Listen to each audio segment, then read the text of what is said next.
네, 여러분 안녕하십니까. 뉴스 빅5 시작하겠습니다. 오늘 함께하실 네 분 먼저 소개해드리겠습니다. 윤영걸 전 매경닷컴 대표, 이종근 평론가, 박성배 변호사, 강선우 평론가 나오셨습니다. 어서 오십시오. 안녕하십니까. 오늘 첫 번째 키워드부터 살펴보겠습니다.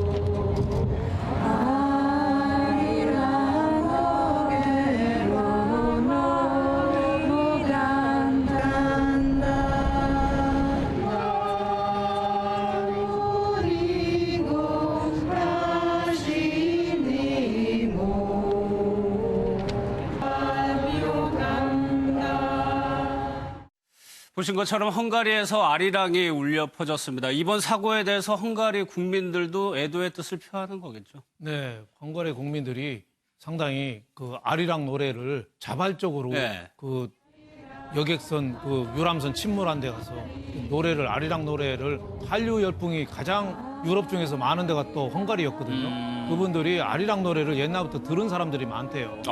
그러니까 이 감성이 풍부하고 약간 슬픈 듯하면서도 차분한 이런 아리랑 음악을 좋아하시는 분이 많았다고 자발적으로 저렇게 SNS를 통해서 다리 밑에 이렇게 모여서 하는 건데 우리 그런 안타까움은 좀 있어요. 우리 한국에서는 좀 수색에 대해서 좀 조롱하고 또 비난하는 이런 여론도 좀 있잖아요. 그래서 우리 국론이 많이 좀 흔들리고 있는데 헝가리에서는 오히려 굉장히 안타까워하면서 저렇게 자발적으로 추모하고 저런 모습을 좀 극적으로 좀 대비되는 그런 모습을 보여주고 있습니다. 직접 출력해 와서 아리랑을 같이 부르는 모습입니다.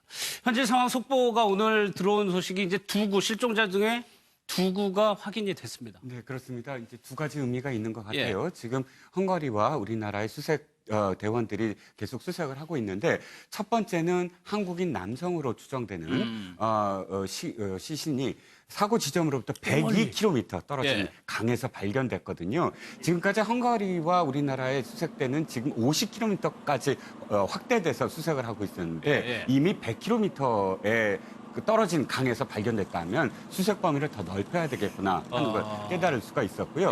또 한 시신은 침몰된 유람선에 이 유람선의 선미에서 발견이 됐어요. 여성으로 추정이 되고요. 그렇기 때문에 이 선체 주변에도 여전히 시신이 있구나 하는 것. 그러니까 이 두 가지를 우리가 알 수가 있었다는 겁니다. 꽤 멀리 사고 지점에서 무려 100km 이상 떨어진 곳에서도 발견됐고 사고 지점에서도 발견됐으니까 이게 좀 시사하는 바가 있는 거예요. 그렇습니다. 일단 지금 이 강이 거의 한 4개국에 걸쳐 있거든요. 그리고 더군다나 루마니아에 있는 댐에 주로 다뉴브, 그러니까 헝가리나 혹은 다른 오스트리아에서 그 다뉴브 강에서 추락하거나 혹은 실수로 이 강물에 떨어진 분들이 루마니아 댐에서 많이 발견된다는 거예요. 근데 그건 100km가 훨씬 멀거든요. 그러니까 사실 뭐 다른 국가에도 이미 그 협조 요청을 했습니다만 이제는 거의 그 50km가 아니라 100km 이상에도 이렇게 시신이 떨어져 왔을 가능성이 지금 굉장히 커지고 있다, 커졌다라는 점. 그리고 헝가리하고 우리나라하고 지금 사실 서로 협조가 잘 안 되는 부분이 우리나라에서는 지금 당장이라도 강 밑을 수색을 해서 선체 배안으로 들어가서 시신을 확인하자는 거고 헝가리에서는 아직도 유속이 빠르고 해서 위험하다는 것인데 이 여성의 시신이 이제 발견됨으로 해서 우리나라 쪽 의견이 조금 더 힘을 발휘할 가능성이 커요. 왜냐하면 실질적으로 시신이 있었으니까 우린 들어가겠다라는 그런 요구를 계속 해왔거든요. 사고 원인도 명확하게 밝혀야 되는 부부원인데 박성배 변호사님, 이 크루즈선의 선장이 원래 예정됐던 시간보다 1시간 늦게 출발했다. 그러니까 이 얘기는 그 시간을 줄이기 위해서 혹시 서두른 거 아니냐 이런 추측을 할 수가 있거든요. 네, 그렇습니다. 그 추돌한 크루즈선 바이킹 시긴의 선장이 사고 당일인 지난달 29일에 오후 8시에 출발을 해야 됨에도 불구하고 1시간 정도가 지난 오후 9시에 출발을 합니다.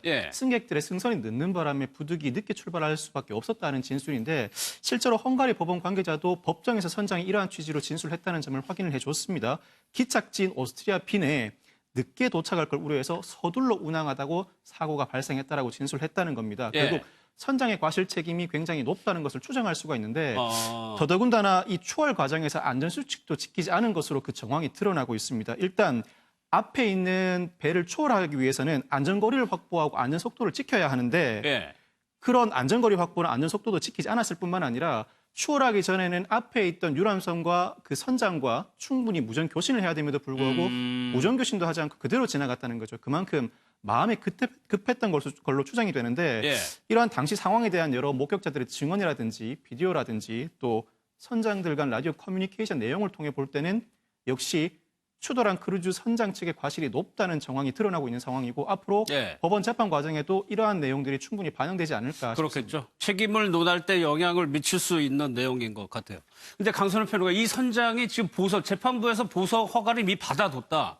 이 부분에 대해서 우리 정부가 좀 우려를 표현을 했단 말이에요, 일단은. 그럼요. 우리 그 국민이 굉장히 많은 피해를 입은 그런 일인데요. 그 헝가리 검찰 또한 곧바로 또 이렇게 그 반발해서 당일 항고를 했다고 합니다. 예. 그래서 지금 현재 선장 같은 경우는 이제 보석금을 만약에 내고 풀려나게 되면 뭔가 추적 장치를 달고 계속해서 부다페스트 내에 머무는 그런 조건이라고 하는데요. 그렇다고 해도 이렇게 큰 대형 사고를 낸 그런 실질적인 책임이 있는 사람이 보석으로 풀려나서 재판을 받는다. 물론 보석으로 해서 풀려난다고 해서 그게 무죄는 아니지만요. 예. 그럼에도 불구하고 어떤 우리 국민의 법감정이나 이런 데는 반하는 부분이 분명히 있죠. 예, 알겠습니다.